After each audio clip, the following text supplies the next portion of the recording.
Caleb Ironwood pulled the reins, about to turn back, when a scene stopped him in his tracks. 5 wooden poles standing alone in the middle of the field, each one with a body hanging upside down, swaying in the hot wind. He squinted. They were not corpses, they were women. Apache. Caleb spurred his horse forward. The sight before him made his chest tighten like it was being crushed. 5 young women, tied upside down by thick ropes wrapped tightly around their ankles. Blood from their scraped wrists dripped onto the scorching sand. Their hair hung loose, half covering their faces, which were burning under the relentless sun. The youngest, the smallest one, was barely conscious, her breath nearly gone. Through the sound of the dry, burning wind and the cawing of crows overhead, a hoarse voice rose up. The eldest Nayeli was still trying to lift her head, even as the blood pooling in her face turned it purple. Her dark eyes locked onto Caleb's, clinging to the last shred of hope she had. "Please," she gasped, her breath shallow and broken. "Save us. I will bear your child. You can plant your seed in me. Every day. Just save my sisters." Caleb froze. He had heard many desperate pleas before, but nothing like this. This was not a seduction. This was the voice of a sister willing to sacrifice herself so the others could live. His jaw clenched. He did not need to think twice. Caleb drew his knife and cut down the youngest first, then the second, then the third, the fourth. The sun scorched his back, but he did not stop until Nayeli fell into his arms, trembling. "You are safe now," Caleb said, his voice steady and low. "No one is going to die here today." Caleb laid Nayeli down gently on the dry grass beside his horse, then turned back to carry Suni, the youngest, first. Her frail body was so light, he felt as if one more gust of wind might carry her away. The other 4 sisters lay limp in the narrow shade cast by the wooden poles, each of them marked with deep bruises from being suspended upside down for too long. Caleb was no young man anymore, but every movement he made was swift and sure, driven by the instinct of someone who had once carried his wife through wave after wave of fever. Though his wife had not survived in the end, that helplessness had haunted him for years. He would not let these young women die hanging in silence. He carried them one by one on horseback, 3 trips through blistering heat that felt like fire on his skin. Only when all of them were finally lying in the shade beside his barn did Caleb feel the dizziness of dehydration hit him. But he did not stop. He poured water into his hand and let it drip gently onto their lips, afraid that giving too much too fast might send their bodies into shock. Suni drank a few drops and immediately clutched at his hand. Alohi and Kiana gasped for air like swimmers breaking the surface. Tala was still unconscious. Nayeli opened her eyes but could not speak, her breath heavy like stones pressed against her chest. Only now did Caleb have a moment to really look at the eldest sister. Her long black hair was tangled and wild, her cheeks swollen from the blood rushing to her face while she was hung upside down, but her eyes, tired and bloodshot, still held a rare light. The gaze of someone who had stood at death's door and still tried to hold on to life for others. Caleb dipped a cloth in cold water and laid it gently across her forehead. As Nayeli's breathing began to steady, she whispered softly, "What I said." "Out there." Caleb shook his head, cutting her off at once. "Forget it. You said it to save your sisters." "I understand." Nayeli tried to swallow her shame, feeling exposed in front of this stranger. But then Caleb spoke words that left her stunned. "No one here has to pay with their body to live. Not with me." That simple sentence silenced all 5 Apache sisters, girls who had grown up in a world where town men treated them like property. The whole moment seemed to slow, as if the air itself was listening. Caleb kept working, tending to each of them, wrapping wounds, checking pulses, shielding them from the sun, and never once did his eyes carry the look of a man who thought he owned them. Nayeli, exhausted as she was, felt the corners of her eyes burn. For the first time in their lives, a man had come not to take something from them, but to return what had been stolen, the right to live as human beings. 3 days passed at the Ironwood Ranch, like time drifting between 2 worlds. On one side, the blazing desert sun.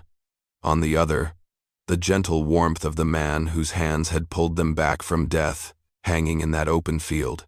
Caleb cared for the 5 Apache sisters as if they were his own family, cooking porridge, helping them sit up, cleaning their wounds, and every night, lighting a lamp to keep watch in case a fever returned. He did it all in silence, with a kindness so rare that Nayeli never imagined she would ever feel it in her lifetime. Suni, the youngest, had started smiling again. Alohi and Kiana could take a few steps now. Tala, still stubborn as ever, insisted on helping out in the stable even though she could barely stand. Only Nayeli had yet to recover fully. Her shoulders and back hurt so badly that even the smallest movement made her breath catch. One afternoon, as sunlight poured through the window in thin golden ribbons, Caleb stepped into the room to change her bandages. Nayeli was sitting up against the wall, her eyes following his every move, steady, gentle, with not even a flicker of desire or demand. As he tied the last knot on her bandage, Nayeli spoke softly. "Caleb, that day in the field, when I said those words, I thought I was going to die. I just wanted my sisters to live." Caleb sat down, meeting her gaze. "I know, and you owe me nothing." A quiet pause filled the room. Nayeli clutched the blanket, as if wrestling with something deep inside. Then she looked up, her dark eyes clear and unwavering. "But today, I want to say those words again, not out of fear, not to repay a debt, but because I want to." "Choose." Caleb froze. His weathered heart felt as if someone had taken hold of it. Nayeli continued, her voice quiet but sure. "My whole life, men from town have always taken what they believed belonged to them. But you saved me without taking anything, and that is why. I want to give something I have never had the right to give." She reached out and took his hand, a simple gesture, but one that nearly took the air from his lungs. "Caleb Ironwood, if you want me, I am yours, willingly. With my own choice." Caleb could hear the pounding of his own heart, but he placed his hand on her shoulder and said, voice deep and steady, "Nayeli, I do not want to touch you while you are still weak, and I will never touch you just because you think you owe me something." Nayeli smiled, light as a breeze for the first time. "This is not a debt. This is a decision. Fr. A woman who finally gets to choose." And in that moment, Caleb understood love does not come from promises made in desperation, but from the strength of a woman who rises from death and chooses herself again. News of the 5 Apache sisters disappearing from the dry field spread faster than desert wind, and Morgan Wade, the man who held life and death in his hands around these parts, completely lost his mind. When he found out his merchandise had vanished just a day before he planned to sell them to the biggest saloon in town, he roared at his men, "No one hides them from me. Search every field, every valley. I want those girls back, dead or alive." That night, when the moon hung like a sliver of a blade in the sky, Caleb was building a fire outside when the sound of horses thundered in from the distance. Red dust curled into the air beneath the moonlight. Caleb stood, his eyes sharpening. He had known this day would come, and he had prepared for it. Silently, he stepped back into the house, checked the locks, and looked over the 5 sisters sleeping. Nayeli still rested against the wall, her face tensing slightly as the scent of horse dust reached her. "Is it him?" she asked. Caleb nodded. "But we are not running. Not tonight." Because on that very first night when Nayeli was still half-conscious, Caleb had already sent a telegram to Sheriff Allen. "There are 5 Apache women being held and tortured. Morgan Wade may be behind it. Please come investigate immediately." Outside, the horses screamed. Torches flared to life. More than a dozen of Wade's men surrounded the ranch like a pack of hungry wolves. Wade sat on his black horse, a wicked smile stretched across his face in the firelight. "Caleb Ironwood," he bellowed. "Hand them over. They belong to me." Caleb stepped out onto the porch, a Winchester in his hand, barrel pointed down, a stance not of aggression, but of protection. "They do not belong to anyone," Caleb said, voice low but firm. "They are free people." Wade let out a cruel laugh. "Free? Apache? Do not be stupid. I bought them from their father before he died. They owe me. And you are not big enough to stand against me." The moment Wade urged his horse forward, the sound of a police whistle shattered the night. 20 town deputies appeared from the west, weapons drawn. Sheriff Allen rode at the front, pointing directly at Wade. "Morgan Wade, you are under arrest for kidnapping, torture, and trafficking of human beings." Wade's men panicked. Wade spun his horse to flee, but a warning shot froze him in place. Nayeli stood behind the window and watched it unfold, her heart swelling with a feeling she had never known before. For the first time in her life, a man stood between her and evil, not for profit, but for what was right. Wade was cuffed in the middle of Caleb's yard, his face pressed into the dusty ground. Caleb came back inside and found Nayeli trembling slightly. "It is over," he said softly. "No one is ever going to hurt you again." And for the first time since the day she was hung from a wooden post, Nayeli felt truly safe. "Thank you so much for being here." If this story brought back memories of dusty evenings and the sound of hooves echoing in your heart, subscribe to my channel, so each day we can sit down together again, and I will tell you another tale from the Old West. The next morning, just as the sun peeked over the Dragoon Mountains, Sheriff Allen returned to Caleb's ranch. In his hands was a stack of worn papers, stamped in red with the seal of the territorial court. Caleb stood on the porch, and Nayeli sat by the window. Her 4 younger sisters gathered around her. Allen spoke slowly, each word peeling away the invisible chains that had bound the girls for years. "We searched Morgan Wade's storage. All the debt contracts tied to your tribe, they were forgeries. Not a single one is legally valid." Alohi choked up. "So, we do not owe him anything?" Allen nodded. "No. Each of you is free, and Wade will be in prison for many years." Suni was the first to cry. Kiana wrapped her arms around her. Tala, the strongest of them all, began trembling and could not stay on her feet. In their entire lives, there had never been a moment like this, a moment when their fates were no longer controlled by anyone else. Allen turned to Caleb. "You saved them just in time." "One more day." He did not finish, but everyone understood. When the deputies left, the 4 younger sisters quickly began making plans to return to the tribe. They missed the red earth, the beat of the drums, the warmth of the fire. Nayeli smiled at their joy, but her eyes, without realizing it, drifted toward Caleb. That evening, as the crimson sun spilled over the fields, Caleb went out to the stable to check the saddles for the journey back to the tribe. Nayeli approached from behind. "Do you think I will be going with them?" she asked, her voice gentle, but enough to tighten something in Caleb's chest. He turned away, avoiding her gaze. "You should go. That is where you belong. It is safe there. And you owe me nothing." Nayeli stepped forward and placed her hand on his arm, stopping him mid-motion. "That is exactly why I want to stay." Caleb looked up. Her dark eyes now held a calm he had never seen before. No more fear. No more submission. No longer the sister hanging from a wooden post in the middle of a field, but a woman, completely free. "I am not staying because of what I said tied to that post," Nayeli said. "Not out of gratitude. Not out of guilt. I choose because I want to." Caleb felt his throat tighten, and in that moment, he understood that whatever they shared had grown beyond fear, beyond scars, beyond the limits life had once placed on them. Nayeli placed her hand over his chest. "You gave me back the right to choose. Now let me use it." And then, in a voice as steady as the ground beneath their feet, she said, "I am staying." In the days after her sisters left the ranch to return to their tribe, Ironwood Ranch grew strangely quiet. Only Caleb and Nayeli remained 2 souls bound by a choice they had not yet found the words to name. In the mornings, they worked side by side. In the afternoons, Caleb taught Nayeli how to ride, how to cut rope, how to read the wind. At night, they sat by the lamplight and spoke of things they had never dared to share before. And when darkness fell, Nayeli came to him willingly. Caleb was no young man.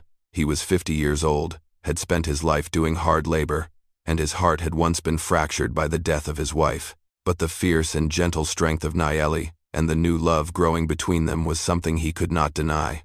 For many nights, they came together not just in body, but in a way that felt like rebirth. A kind of closeness life had once stolen from them, now returned in its truest form. But there was one thing Caleb did not notice. His body was no longer young. On one sweltering afternoon, as he hoisted a heavy sack of horse feed, a wave of dizziness struck him. His heart pounded like it was trying to break free from his chest. He tried to stay upright, tried to take a deep breath, but everything went black. The sack dropped. Caleb fell to his knees, then collapsed onto the dusty ground of the stable. Nayeli heard the sound. She ran, and when she saw him lying there, breath shallow, face pale, her heart felt like it was being torn apart. "Caleb!" she cried, dropping beside him, cradling his head in her arms. His chest heaved once, then slowed. There had never been a moment in Nayeli's life that terrified her more, not even when she hung upside down in the sun-baked field, not even when Wade held a blade to her throat. Do not leave me," she whispered, hands trembling as they stroked his hair.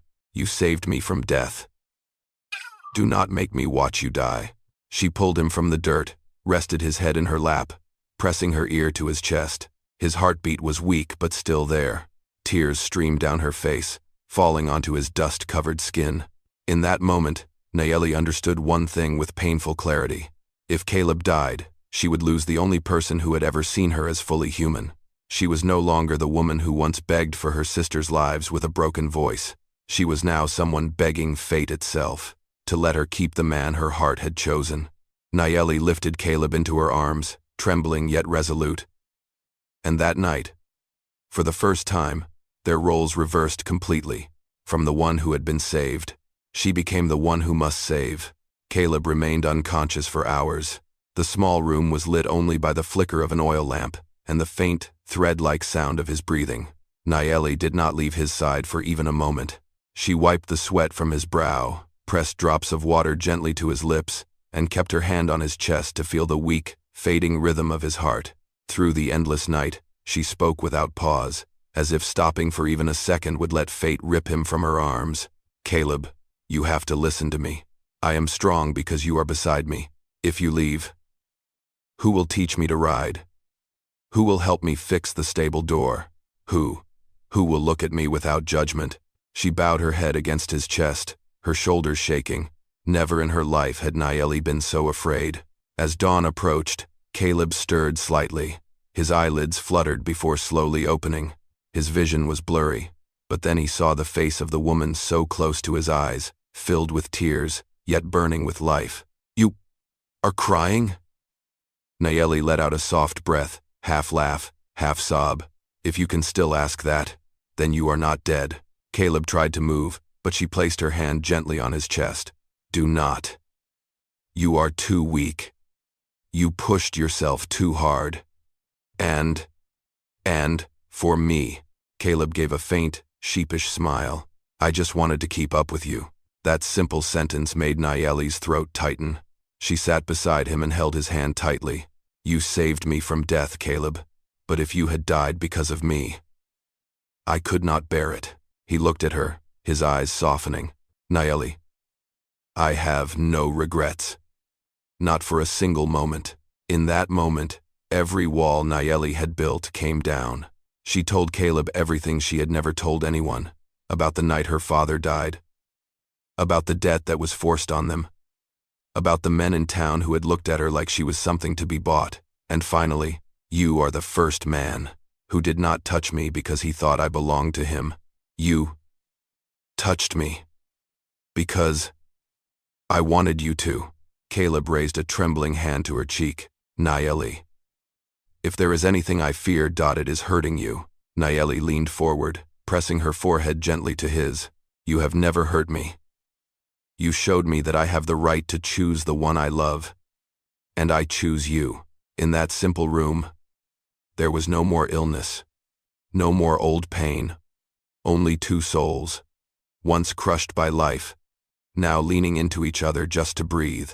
That night, Nayeli stayed by Caleb's side, not with fear of losing him, but with the quiet certainty that their love had been born from complete and willing choice.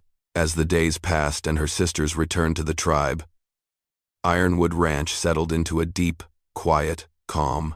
Only Caleb and Nayeli remained two people bound by a choice that neither of them yet knew how to name. In the mornings, they worked together. In the afternoons, Caleb taught Nayeli how to ride, how to tie rope, how to read the wind, and at night, they sat beside the oil lamp, sharing stories they had once kept buried in silence. And when night fully fell, Nayeli would walk to him on her own. Caleb was no young man. He was 50, worn from a lifetime of hard labor, and carrying the quiet ache of a heart once broken by his wife's death. But the fierce, tender strength of Nayeli and the new love between them was something he could not resist. Night after night, they came together not just in body, but in something deeper. It felt like rebirth, a reclaiming of something life had once stolen from them. True, intimacy. But there was one thing Caleb had forgotten: his body was no longer young. One sweltering afternoon, as he hoisted a heavy sack of horse feed, a wave of dizziness overcame him. His heart pounded like it was trying to escape his chest. He tried to steady himself, to breathe deep. But everything went black. The sack fell. Caleb dropped to his knees, and then collapsed onto the dusty floor of the stable. Nayeli heard the crash. She ran, and her heart split open at the sight of Caleb lying there. Breath faint, skin pale. "Caleb," she cried, cradling his head in her arms. His chest rose and fell sharply, then slower. Never in her life had Nayeli been so afraid, not even when hanging from a wooden post under the desert sun, not even with Wade's blade at her throat. "Do not leave me," she whispered, her shaking hands stroking his hair. "You saved me from death. Do not make me watch you die." She pulled him from the dirt, rested his head in her lap, ear pressed to his chest. His heartbeat weak, but still there. Her tears fell onto his dust-covered face. In that moment, Nayeli knew one thing. If Caleb died, she would lose the only man who had ever looked at her and seen a human being. She was no longer the woman who had once begged to save her sisters. She was now someone begging fate to spare the man her heart had chosen. She carried Caleb inside, trembling, but determined. And that night, for the first time, their roles reversed. From the one who had been saved, she became the one who must save. Caleb slowly began to recover. Each day, he could sit up a little more, walk a little farther, then collapse again into Nayeli's arms, making her laugh softly. And in those quiet moments, Caleb realized, since his wife had died, this was the first time he truly wanted to live. Because of someone. Once he regained his strength, Caleb took Nayeli to the field behind the ranch, where fresh green grass was pushing up through the red earth. The evening wind caught her hair, and she looked nothing like a woman who had brushed against death weeks ago. She looked like life itself wrapped in the form of a woman. Caleb took her hand. "Nayeli," he said, voice deep but trembling slightly. "I thought my life was over. Until the day I met you." She looked at him with eyes deep as a midnight lake. "I used to think I was born only to endure," she said gently. "But you showed me what it means to choose." Caleb took a breath, then slowly knelt before her. And in that moment, a man who had lived half his life in sorrow became small before a woman who had once been hung upside down in a field. "I do not have much," Caleb said. "Just this ranch, these hands, and this heart. But if you will have them, I want to give them all to you. Nayeli, will you marry me?" Nayeli raised a hand to her lips, not in shock but to hold back the flood of emotion. She knelt down in front of him, took his rough hands, and placed them on her belly. "Caleb," she whispered, "you planted in me not just the warmth of a man, but new life." Caleb froze. You are pregnant?" Nayeli smiled, the most beautiful smile he had ever seen. "This child is the result of love, not a survival pact, not a debt repaid, not sacrifice, but choice." Caleb held her tightly, burying his face into her shoulder to hide the tears he had forgotten how to shed. And as they stood together, the crimson sunset washed over the field, witness to it all. Nayeli placed a hand on his cheek, her voice light as wind. "I say yes, Caleb Ironwood. From this day forward, I am your wife. Not because of desperation, but because my heart, freely and fully, chose you." And so, in the very place where they once faced death, they began a new life. A life built on freedom, gratitude, and a love that was real. Because true love is not about who saves who. It is about two people choosing each other, once all the chains are gone. My dear friends, the love between Caleb and Nayeli was not born from a promise made in desperation, but from the quiet days they stood up from the wreckage and healed what the world had once broken. They did not choose each other because of fear, or debt, or pity, but because of freedom. Their story reminds us, the most beautiful kind of love is not the one that fills a void, but the one that helps us become stronger, kinder versions of ourselves. And when two hearts choose freely, even the deepest tragedy can be turned into light. It has been an honor to share this story with you. I truly hope that wherever you are safe, and you are loved. I love you, dear audience of Wild West storytelling. Let me know what you felt about this story. Leave a comment below. Type the number 1 if you enjoyed this story. And do not forget to subscribe to the channel for more dramatic tales from the Old West.